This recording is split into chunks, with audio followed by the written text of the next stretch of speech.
Swamiji, what is the secret of creativity? Gee, I'm not sure I know. I've been creative all my life. I think for one thing, it's not taking the tried and true path. Look for new ways to do things. Put energy into what you're doing. Don't just do anything by rote. I mentioned in my last discussion the importance of magnetism. And I said that magnetism it's really like electricity going through a wire, which generates a magnetic field.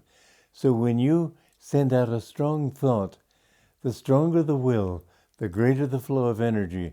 The greater the flow of energy, the greater the magnetism. And so when you want to do something, it's very important, first of all, to say, yes, I can do it. Not, oh, it's impossible, I can't do it. People of weak willpower, people who have no energy, sort of catching flies like this, they never accomplish anything. People of strong will can rise from the very depths. So creativity means always looking for new ways of doing things. It doesn't mean, and I don't believe in just doing things differently to be different. I know I wanted to be, when I was young, I wanted to be a playwright. But my desire was to help people to understand truth. And it dawned on me finally that I didn't know the truth.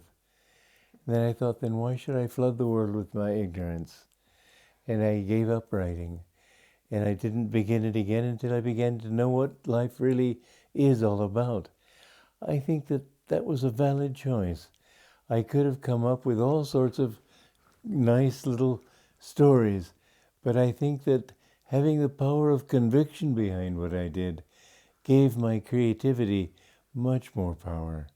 So in thinking, again, for example, I've written music.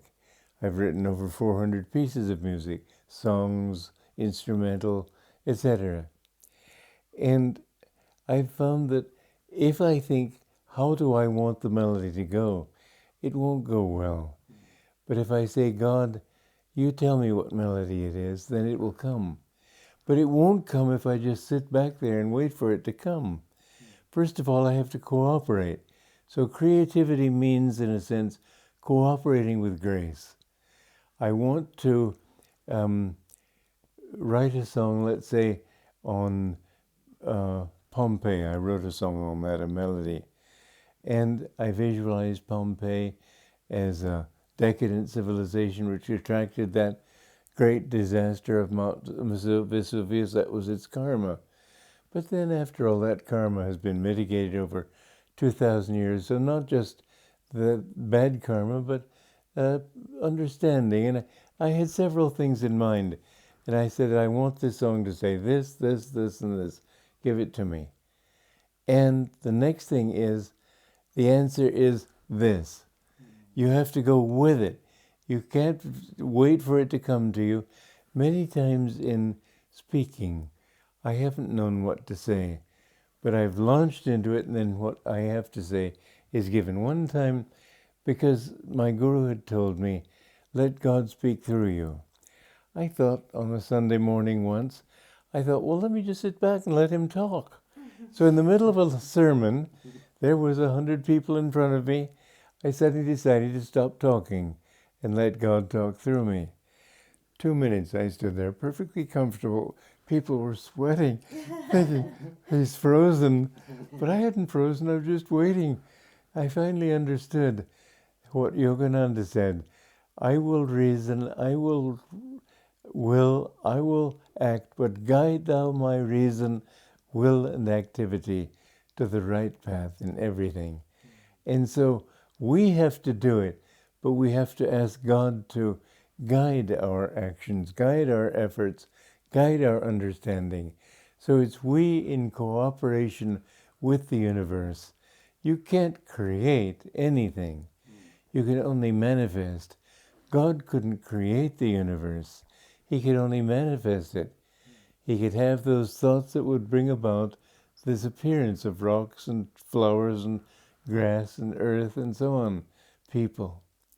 But everything is his dream. And there is consciousness even in the rocks. But it's a limited consciousness. And J.C. Bose, the Indian scientist, found that yes, there is energy there. They found in factories, if they keep using metal, it becomes tired. You need to rest it. You need to rest scissors, for example, in order so they become fresh again. Everything is a part of that infinite consciousness. So we can't create anything. We can only manifest it. So to be creative in your life, decide first which level of that infinite do you want to manifest. If you manifest ego, then you'll manifest a very small little thing. But if you open yourself to his inspiration, if you open yourself to truth and not just talking about gaudy things or simple, silly things and so on, then you can find that your wisdom and the power to create true things will grow enormously. And you'll be amazed how those things flow through you. A couple of years ago, I just in an idle moment, I picked up the Wizard of Oz to read. And just to waste time, but I felt like wasting time. And I got as far as the Yellow Brick Road. And suddenly I thought, well, why don't I write a children's story? And in 2 weeks, I wrote this children's story in which these two children find a time tunnel, and they go through this time tunnel into timelessness, and they can go backwards and forwards in time. They went back to the Mesozoic era and the founding of Atlantis and Egypt and so on and so forth, up into the future. It's a great story, and I think it can become a very popular story. But this is all just, it was given to me. You'll be amazed how when you open your mind to that grace, the more open you are, the more things flow through you. And sometimes I've found myself sitting back and saying, well, that's a pretty good idea. Wish I had it myself. Swamiji, this seems to be a real key for overcoming what they call writer's block. Absolutely. I've never had writer's block, except when I was young and didn't know these teachings. And I would write chapter 1, page 1. Nothing came. But now it just comes and I don't have to worry about it. I've written 140 books and 400 pieces of music and taken some 15,000, well, you numbered them, art slides, photos, and I built 9 communities, and it just never stops. But it's not my doing. The secret to my creativity, if you can call it that, is that I haven't done it. He's done it through me. I've allowed him to do it. And I've done that by being willing and wanting to work with him. I don't sit back and let him do it. I do it with him. We're co-creators. So you're tapping into that great source of creativity. And you know, God has to use instruments. He uses bees to fertilize the flowers. Everything in this world is done through instruments. Helping people is done through instruments. I know there was a Swami who wrote, I've read a book of his, in which he gave a talk in which he said that he was on a train with 2 people who were going to Dehradun in India. And they were talking about improving the education system. They asked him for his advice. He said, everything is delusion. You can't improve everything. You just leave everything and go to God. I don't think God is happy with that attitude. He wants us to make this a better world. He says, don't be attached to it. But he doesn't say to ignore it. I think that's the best attitude, is to work with God and not to say that everything you've done is just wrong. Swamiji, is beauty a universal reality, or is it particular to those who tune into it? I'm not sure what you mean. I mean, a sunset isn't beautiful to a turtle. But in art, there's beauty that seems to uplift people, and an awful lot of what passes as art seems like nonsense. Or I don't call it beautiful. I see Picasso with his jagged people that look like schizophrenics. Lots of art is not true. It's, I think that the best art, a tree is not conscious. You can make a beautiful tree. You can make a beautiful countryside. Most art is about that. But if you do people, people can be conscious.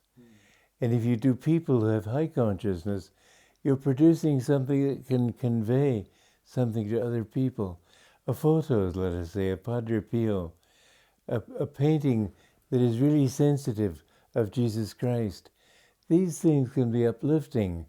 But if you have a burgher who's just sort of thinking about money and is an accurate depiction of that burger, I don't call that great art. Beauty should be something that uplifts us. Beauty should be something that helps us to be inspired by the Sundaram, the perfect beauty that is God. And God has created gradations of beauty, and it's certainly true that beauty is in the eye of the beholder. But I think that that which inspires is true beauty. And those people who see beauty in slums and ugliness and so on, they're not seeing it from the higher point of view. I say we should see life not from the gutters, but from the mountaintop. And so even the plays that you have written, you have dialogue that should be, instead Yes. of just what commonplace. I think that people playwrights, I think they should write, poetic drama should be idealized speech. Using modern speech, it doesn't have to be Shakespearean, but using it in the way that you wish you had said it if you had enough time to think your way through to say it right. I think that is the job of a playwright. But that's true for all the arts. They should offer us the ideal that in daily life we don't have the time to come up to. And in art, in poetry, and music, and everything. Because speech in a play should be inspiring and uplifting as well. Yes, inspiring where it can be, or I gave you a speech in a play some time ago that you were horrified by, but its purpose was to express anger, and it expressed it well. But it should express that feeling ideally, as you would have said it if you really thought it through and really wanted to get at that person. But it should be idealized. Art should be idealized reality.